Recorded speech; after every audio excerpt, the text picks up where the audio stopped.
What was Matt Ryan's attitude in this camp going into the season as the veteran QB?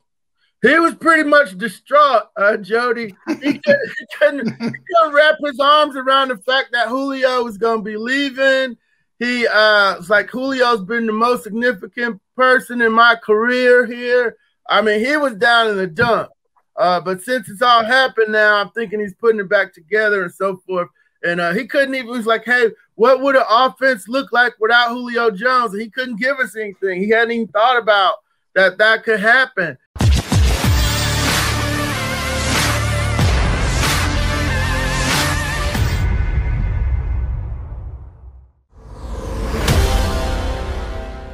Kick off a football week here on Birds 365. Good Monday to you, everybody. The Mac and Mac guys, McMullen and McDonald hanging with you.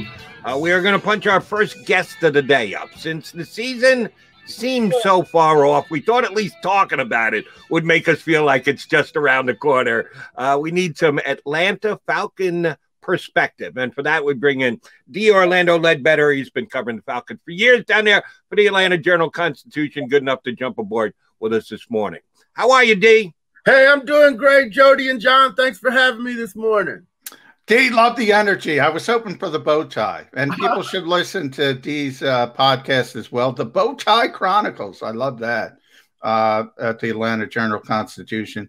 And D, we want to talk to you about, I think there's such an interesting interconnection with the Falcons and Eagles. They play each other week one, but they also have rookie head coaches, and Arthur Smith is down there.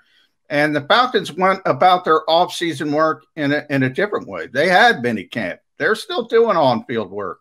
They have OTAs, I think, this week. Correct me if I'm wrong. How important has that been for Arthur Smith to establish his culture as a young coach in the NFL? Yeah, very important. They have the final week of OTAs this week.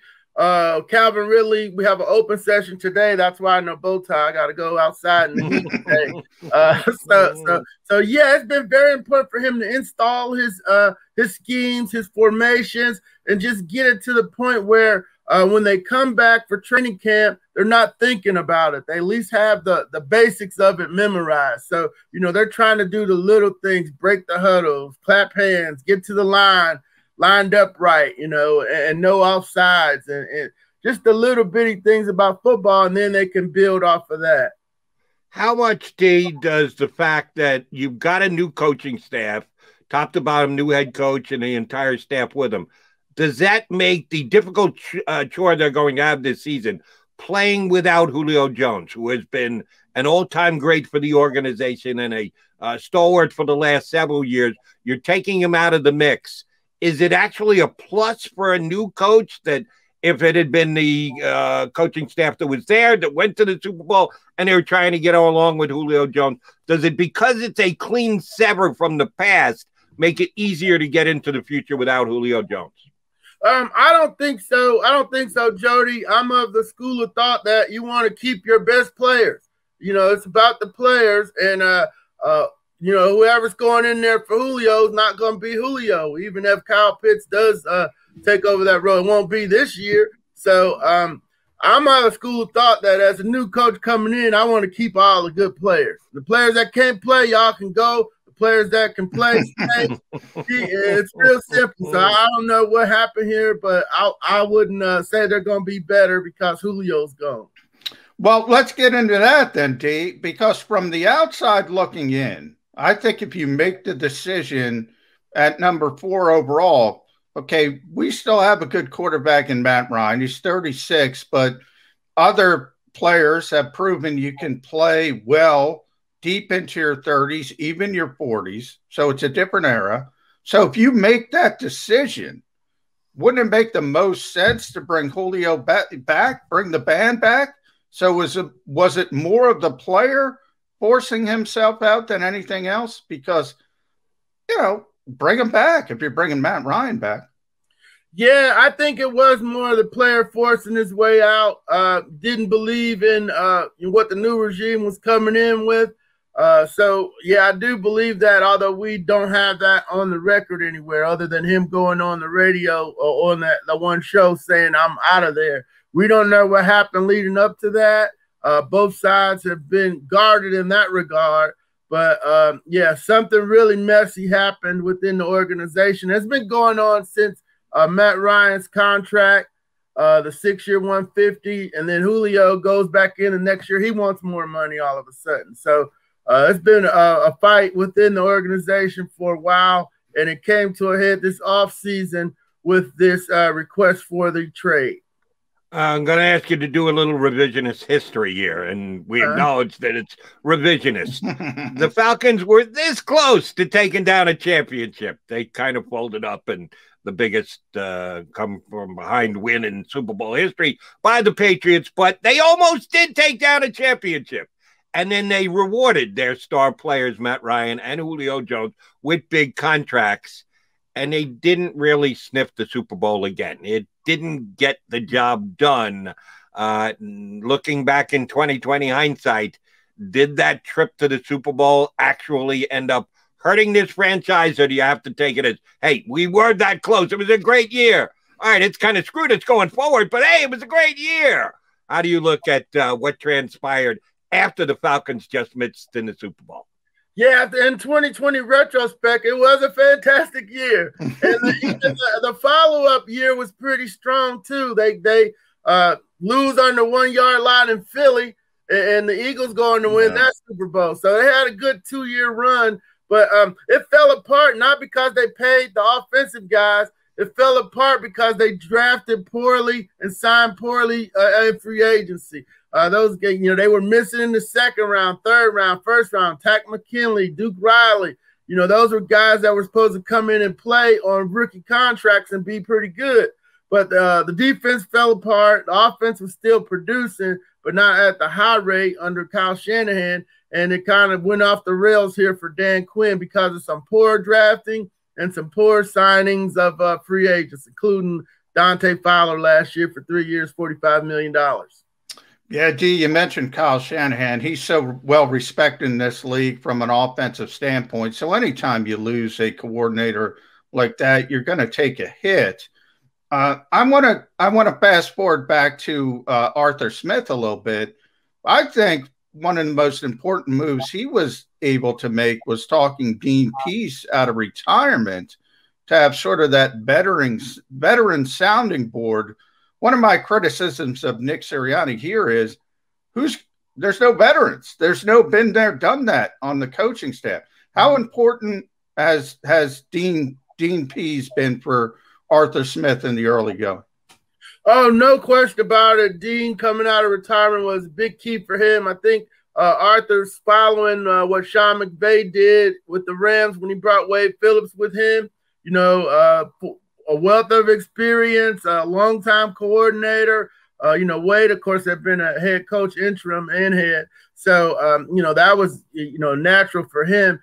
But, Dean Pease coming out of retirement. And it's also a veteran staff. It's a lot of, NFL guys with a lot of NFL experience, from the linebackers coach, Coach Bush, to the frontline coach, Gary Emanuel, and then the Ted Monachino has been in the league forever.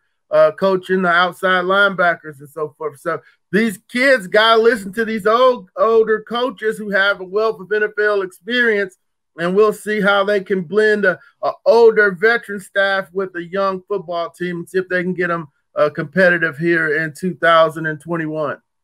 I'm sure that Matt Ryan has the same attitude you have. If we've got good players, we should not get rid of good players like Julio Jones, and we'll miss him not playing with him again this upcoming season. But he is got to try and get the job done for the Falcons. Did you get a chance to hear from him during the camps this year? What's Matt's attitude going into the season? They did add a big piece in Kyle Pitts, albeit a rookie and untested one, but one that most people believe has a chance to be a star in this league. What was Matt Ryan's attitude in this camp going into the season as the veteran QB?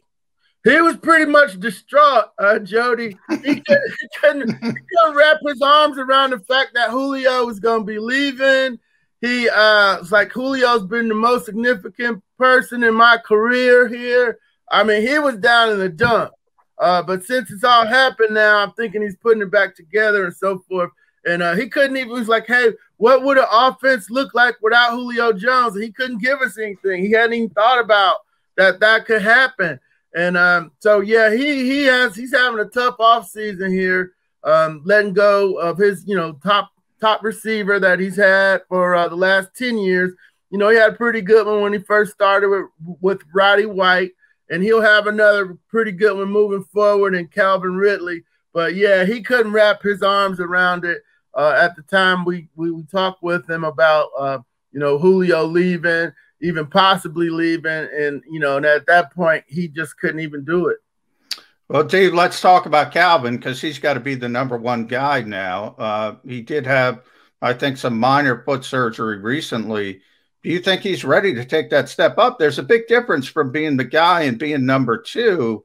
Julio's getting all that attention, all the double teams. Now Calvin Ridley, opposing defensive coordinators are going to say, that's the guy we got to stop first and foremost. Do you think he's ready to take that next step?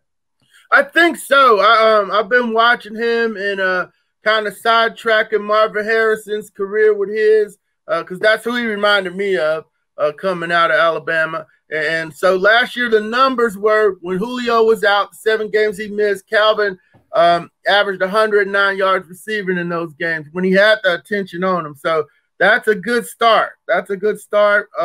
Now, if he can do that, and now I don't know when he got those yards, were they in blowouts and them coming back, or were they competitive yards where the first defense was fighting to stop him really hard? But yeah, I don't know how to do that without going back and watching every game. But yeah, the numbers suggest he's ready. He's been on a steady incline over the 3 years here, and went for 1,300 yards last year. So yeah, I think he's ready to take over at number one. It's going to be very interesting to see how the Falcons run their offense this year.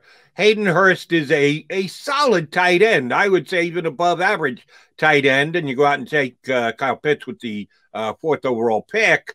That smells like a lot of 12 offense with 2 tight ends on the field this upcoming season for them. Or are they just going to not even try and hide it and just spread Pitts out and call him a wide receiver? How do you think the offense is going to look on the majority of the snaps for the Falcons this upcoming season as far as receivers go? Yeah, a lot of 12. I think 11 is a thing of the past here because you got so many tight ends.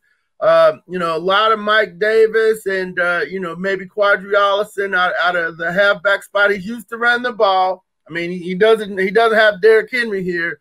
But when they do throw, yeah, we've seen Kyle line up all over the place in the open mini session. So just as far as a traditional tight end role, I don't see that for him. It's a glorified, more like Jimmy Graham with the Saints type role. He'll be moving around. I can see him in the slot sometimes, outside wide, inline tight. But they're giving him everything, and he's a smart and sharp kid. So now they got to figure out what works. What are they going to be able to execute in a game at a high level with him? All right, D, you've gotten to see this rookie class a little bit. We all know about Kyle. We all know how talented he is, especially here in the Philadelphia area, coming from Archbishop Wood High School. But the important draft picks as well with Richie Grant in the secondary, and also that offensive line doesn't look like a strength on paper. So guys like Jalen Mayfield, Drew Dahlman, how have they kind of looked early? Does it look too big for them? Are you impressed by this rookie class? Yes, I am. I think Jalen has a chance to start at either Jalen Mayfield out of Michigan, left guard, or right tackle. Drew Dahlman looks smallish to me. I'm going with Matt Hennessy at center for now, who was the 3rd-round pick from Temple last year. Because, they haven't had on any pads, so they all look good out there. Yeah. Yeah, but so those 2 guys look good. Richie Grant's moving well in the secondary. He'll be behind Eric Harris and Deron Harmon to start. Maybe get some nickel action early. But yeah, I think those 3 guys deeper in the class have a shot to play. D, on the other side of the ball, when the Falcons are on the field playing defense, I'll give them this much. They have given the draftees they've taken over the last several years the chance to perform. They haven't given up on them and run out and signed okay at best free agents, fill in the gap type guys, not star players. They've given their own young guys a chance to win jobs and perform and the like. It didn't go real well last year because the Falcons gave up one of the most large number of points in the National Football League. Give Falcon fans a reason to believe that this defense will be better this year just because it's a year older. Yeah, they're gonna. I counted on Saturday doing my depth chart. It's gonna be 6 new starters over there. Right now. So we'll see how it goes in training camp. But yeah, they ran off all of the secondary, which made sense. They were 32nd against the pass, so they kept the one corner, rookie corner from last year, AJ Terrell. They'll have a whole new secondary. Isaiah Oliver might win a nickel job moving in from right corner. Fabian Moreau from Washington looks like he's got the right corner, and he got Harmon and Eric Harris at safety with Richie Grant coming. So the back end should be a little bit tighter. That's one thing. You can't give up 292 yards passing a game. You can't do that. And so, but the other part is the front end. The pass rush wasn't any good, and they didn't really do anything to address that. So other than hoping Dante Fowler gets healthy and has a flashback, that's pretty much where your pass rush is at, other than maybe trying to create some pass rush from the linebackers by blitzing Deion Jones and Foye Oluokun. And you got Grady Jarrett up there getting triple teamed because they don't have anybody else on the line. So that's my hope. But that's the best I got about the defense. And maybe Dean Pease could out scheme people with blitzes and so forth. But folks will catch on after a little while on tape there. Hey, Jay, I want to talk to you about AJ Terrell, because he was a first-round pick, as you mentioned, last year. Now, cornerback is an issue here in Philadelphia as well. And you got people here thinking a 4th-round pick in Zach McPherson is going to be a relevant piece of the puzzle. Talk about how hard it is for rookie cornerbacks, even first-rounders like AJ Terrell. How difficult was that transition for him last season? It was rough because early on they're gonna get beat on double move routes. They're just not used to seeing that type of route running on a high level. The kid in Detroit went 5th last year. Third, and he struggled. The top 5. Yeah, he struggled mightily. The best corners, because I followed them all last year, were guys in the 2nd and 3rd round. The 1st round guys didn't do that well. So I mean, there's hope. And you all got, I believe, my man Marquand Manuel up there coaching them up. So Marquand left. He's with the Jets. Okay. But he was there last year. Yeah. Last year. Okay. So, well, that's out the window. But, it's a mixed bag. I mean, with the mid and top flight cornerbacks, some of them can come in and do it. And, I think we lost Steve for a second. He froze. That happens. That happens on a streaming show. Well, hopefully we'll get T back. If not, a lot of good intel. Obviously, it's early in the process, Jody, but it is interesting. And you see D talking about that defense especially. Boy, it does not look good on paper. I will say that. And other than Grady Jarrett, who's a really good player, as D mentioned, he gets triple teamed because they don't have anything else. Deion Jones should be back at linebacker, so that will help. And that secondary, man, there's not a lot of proven there, but they do have AJ Terrell, who should be back better in his second year. Things may have slowed down. And they did draft Richie Grant, as I mentioned, in the 2nd round. He'll help in the secondary at safety. I think he'll be starting pretty quickly because I don't think they got the guys to hold them off. So Eagles should have a chance. Did you like AJ Terrell in last year's draft? Yeah, I liked him. So I liked all the corners. I liked Okudah. If you would have told me that he would have played as quarterback, I said, you're crazy. And he was just we brought up Pro Football Focus earlier. He was the worst cornerback in football as the 3rd overall pick. Now, he played a lot. So, again, we talk about playing versus not playing. Damon Arnett, the other Ohio State quarterback, was terrible with the Raiders. Now that was a reach. The Raiders reached to take him where they took him. So. But I will say it wasn't like he was supposed to be a first-round pick, probably late first round. Or early second round at the worst. So you can say it was a reach. I don't disagree with that a little bit. But bottom line is he struggled. AJ struggled as a first-round pick. That's why I said, look at those first-round corners from last year, man. That position is a bear to play as a young player in the NFL. And much of it, Jody, is because the philosophy is so different. You come to the NFL, these guys are used to being able to get their hands on receivers, and they'll let them play a little bit at the college level. You can't do that in the NFL. It's ticky-tack. And they don't know what to do. And all of a sudden they start getting beat because these guys can not only they can run routes, and you can't put your hands on them, the receivers, and they're just beating you like a drum. And then all of a sudden the confidence goes, and it's a snowball. If John is right in the way he's evaluating it, and I'm not saying that he isn't right, Eagle fans, you should feel that much better about Devonta Smith, because if they officiate the game different in college football than they do in the NFL, that cornerbacks get a little bit more leeway, that they don't go to the flag when there is contact quite as quickly in the collegiate game as they do compared to the NFL. Devonta Smith had the year he did in college football last year.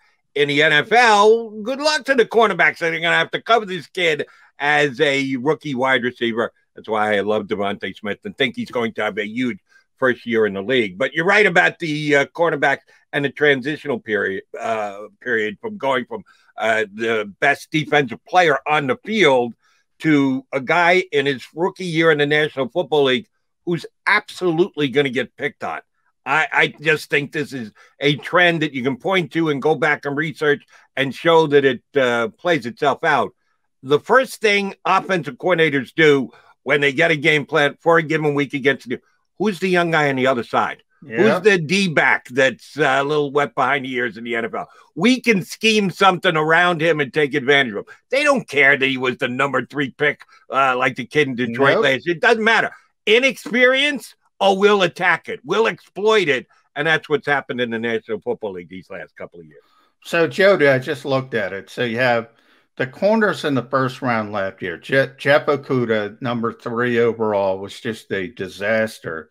C.J. Henderson at number 9 to Jacksonville wasn't great.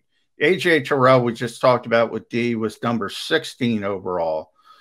Damon Arnett was number 19, as you called a reach. He was terrible. You had that kid, I can't pronounce his name, from Auburn, Noah Igbenahani, from Miami. He didn't do anything. You had Jeff Gladney at 31, who was up and down. He was probably the best of the bunch, but he's already gotten in trouble. He's going to get suspended for off the field. And, oh, by the way, he wasn't good. He was just the best of the bunch. That is a difficult position to hit the ground running. Now, all of those guys, with the exception of Gladney, who may never play again because he had a really ugly domestic violence arrest, all those guys might turn into good players. My point is there is a big transition phase, and that's why I can't sit here and say, oh, Zach McPherson can play outside cornerback in the NFL as a 4th-round pick. To me, it's an absurd thought to even have. Last year's results are last year's results, and they're stark and they're ugly. So sorry to all those teams who did use those high picks on quarterbacks last year. Maybe year 2 will be better with a year of experience under their belt. That's what you got to hope for if you're a fan of that team. And again, I always need to bring it back to an Eagle perspective. Didn't the Eagles really want to take a cornerback that high in the first round this year? Remember, that was one of my concerns, Jody. I brought this up. I said, as good as you think Patrick Surtain is, as good as you think J.C. Horn is, they are going to get beat like a drum early in their career. And to me, it comes down to do you have enough mental toughness to overcome that and then bounce back when you start to get – it's almost like an NBA type mentality, the NFL, when it comes to defensive backs. As you get some experience, they give you a little bit more leeway. You know, I'm not going to say it's the Jordan rules, but you're able to do a few more things than you are as a rookie, and that helps a little bit. So part of it is that, but it's just, I think it's the most difficult position to transition to, besides quarterback in the NFL, and that's cornerback. And we got D-back. Let's put this question to D. Orlando. We got back on the stream. While you were down, D, John and I were talking about how difficult it is for young cornerbacks to come into the league and be thrown right into the deep end of the pool. AJ Terrell was a first-round draft pick last year, and part of that secondary that struggled as mightily for the Falcons as it did. Is the young man ready to be better year number 2, specifically from a mental standpoint? You can judge him on the field when he gets on the field, but some of these guys have bad first years. They're shell-shocked. They're never as good as they're projected to be. How did AJ Terrell handle his season after the fact of getting eaten up a little bit as a rookie? Yeah, he came on. He continued to improve, and by the end, you know, he wasn't, you know, getting beat on the double moves. He was there in coverage. It wasn't like he was out of the picture frame later on in the season. So he came on and ended up having a respectable rookie season for, you know, a top 15 pick. So, you know, they believe moving forward that he'll be a solid part of their operation. But yeah, just I've seen a couple of Desmond Trufant, Robert Alford. Just the rookie cornerbacks are going to have a tough. Those are first and second round picks. They're just going to have a tough time with being set up with the moves and the route concepts that they haven't seen before. And you hope that you know, they can play through that bumpy play and smooth it out. And we think AJ did that. And I saw Trufant and Robert Alford. Well, Robert Alford never smoothed it out. He kept grabbing the whole time. So, but they played with him. He made it. He was on the. He made a. You know, he made some plays for him, but he had a tough time.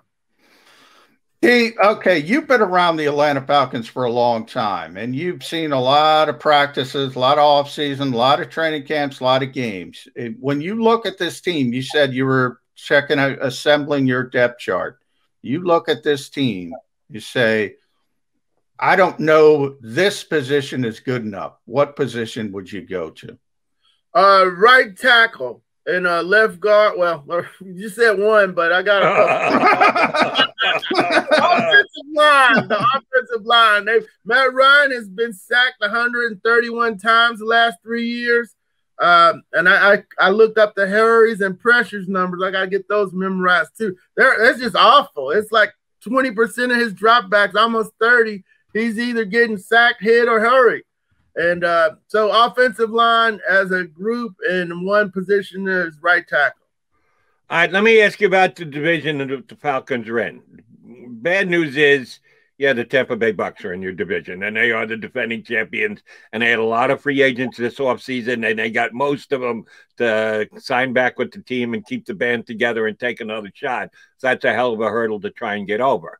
But the flip side is, all right, Carolina's going with a new QB. We'll see if Sam Darnold is better out of New York and their bad coaching staff, but still young coach who last year couldn't figure out how to win close games. They were in almost every game, but they couldn't figure out how to win those games. And you got the Saints that are going to go out there with a new quarterback duo, not named Breeze, and we'll have to see how that plays out. Are the Falcons definitely the fourth team in this division? We know they're not first. That would be the defending champion Bucs. But where do they fall in the hierarchy of the division as far as expectations go this year? Yeah, they're fourth. They're coming from the back of the pack just because they're going to have at least 5 or 6 new starters on defense. Offensively, no real identity now. You don't have a running attack, but you don't have your best receiver. So you're going to be trying to put something together there on the offensive side of the ball where you got Matt Ryan throwing off of Mike Davis. And You know, and you got Calvin Ridley there. That's going to be your main guy. And then you got Kyle Pitts, a rookie. So that's kind of unknown heading into the season. So that's got to keep you in that last place hole. As Carolina, you know, they look sharp under Coach Rule last year and should be better in year 2. Hey, G, I just noticed your shirt, and I just realized we have Damo coming on in the second hour. So I just realized we have 2 Hall of Fame voters in the 2 hours of the show today. And so I want to go that route with you and say, give me an Atlanta Falcon that should be in the Hall of Fame that's not in the Hall of Fame yet. Tommy Novus. Tommy Novus is the big one that, you know, Ray Nitsky and Dick Butkus were of his era, and they're in. You know, and Tommy Novus's numbers were just as good. Now, Butkus played in Chicago. They weren't very good either. So the argument that the Falcons weren't a good team is not a rule to keep him out. We've seen some players that were not with good teams. Elvin Bethea is in the Hall of Fame. You know, Aeneas Williams, he played on some good teams though in the Rams. But, you know, if the player's good enough, he should have been in. And Lynn Pasquarelli passed on to me. He gave me a sit-down talk about what happened over the years and so forth. And a lot of it had to do with Claude Humphrey versus Tommy Novus, who should have gone in first. And they fought about it, the older guys. And I think they wanted Claude over Tommy, and the local Atlanta person at the time, Mr. Bishop, wanted Tommy. And so it was some knockdown dragouts over it, but the senior committee could fix that. I thought they were going to do it in that Centennial class that we're going to be putting in this year. But it didn't happen then, and it's a lot of people in that senior committee's room. That's a tough room to get through.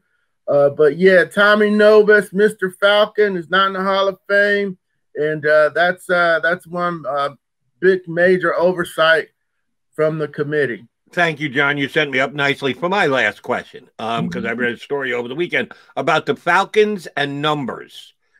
Is Tommy Novus's number not being worn right now by Atlanta Falcon player? Because the Falcons don't retire numbers. There are some numbers that aren't given out, but there aren't any retired numbers. Is Novus one of those numbers that isn't officially retired, but practically yet? Nobody's ever going to wear that number.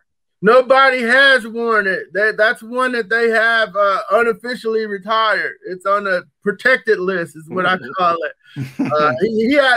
Barkowski was a 10, but Scott Campbell wore his for years. And you got a couple others that have not been issued a lot. Mike Ken, William Andrews, but somebody's worn those again. Somebody might be in practice with them, but Tommy Novus, nobody even gets that. And now it's on the protected list. Understood. D, we appreciate you not only coming on, but coming back on after we had a little bit of a technical difficulty. Thanks for jumping back in. Enjoy your couple of weeks where you get to take a deep breath before the season gets underway. We will get you back on the week before the Eagles and the Falcons play this year. Thanks for today. All right. Thank you, Jody and John, for having me. Take care and have a great day. Thanks, Our Steve. pleasure. That is D. Orlando Ledbetter from the Atlanta Journal-Constitution, giving us some good Falcon knowledge. We'll do this from time to time. We do it with the divisional rivals a lot, Giants, Washington football team, and Cowboys. But we do know who the Eagles will be playing this year, and we'll, quote-unquote, jump behind enemy lines to get a little look ahead of time of teams that the Eagles will be facing off during the year. But as always, the main focus here on Birds 365 are the birds themselves. John and I will come back a little later, about 20 some odd minutes from now. We'll go bird specific with our buddy Paul Domowitch from the Daily News and Inquirer. We come back. I got a couple more birds questions that I want to fire at my partner, John McMullen, right here next on Birds 365. If you missed any of today's show on the JAKIB Media channel, listen to the podcast on your way home. Available on YouTube, Apple, and Spotify.